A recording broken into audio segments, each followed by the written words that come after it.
Ang ginagawa ko, unbox. Hindi kasi mag-unbox ako. Ay, naka-vlog ka? Ayun nga pala yung epic video. Panood mo na yun. Dali na yun. Yung luto ko, yung straight. Ito nga, pang oil paint.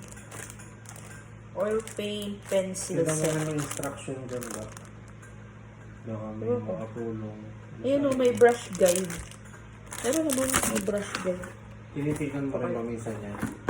Nagsabay-sabay lang to eh, pero Ba?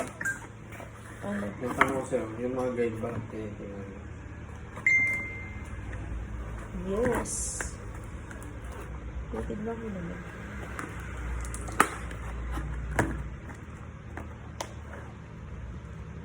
Ano ba ito? Hindi ko alam kung nasa yung bunting eh. Kasi nung before tayo umalis. Ay, ko siya. Ah, oil paint na. May ko siya lang siya. May lang siya sa magpapagawa na ako sa ito. Ano? Yes. Anong sabi mo dito? Mamaya.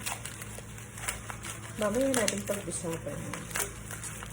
Bali, dalawang kulay lang pala to. Eh, ba't ganito? Parang pink.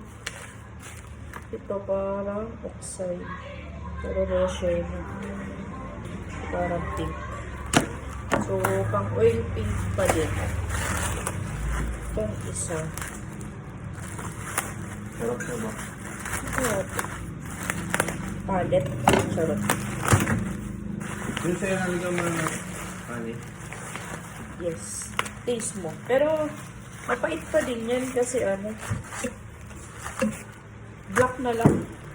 Hindi ko na nilagyan ng creamer. Ilang kutsara to? Pag isang kutsara to, makamas na.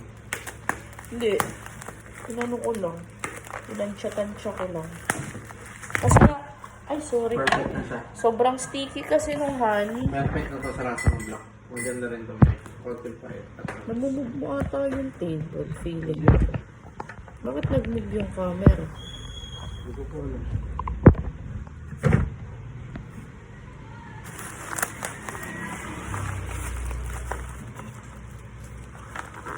Bakit ganito yung pagkakapa?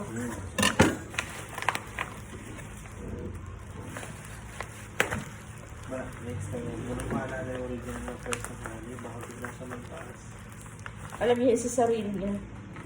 Ang kaganda lang sa kanya, fix yung ano niya, yung tubo niya. Kaya mo, pag nagbaba ang supply, baba niya rin ang selling price. Mataas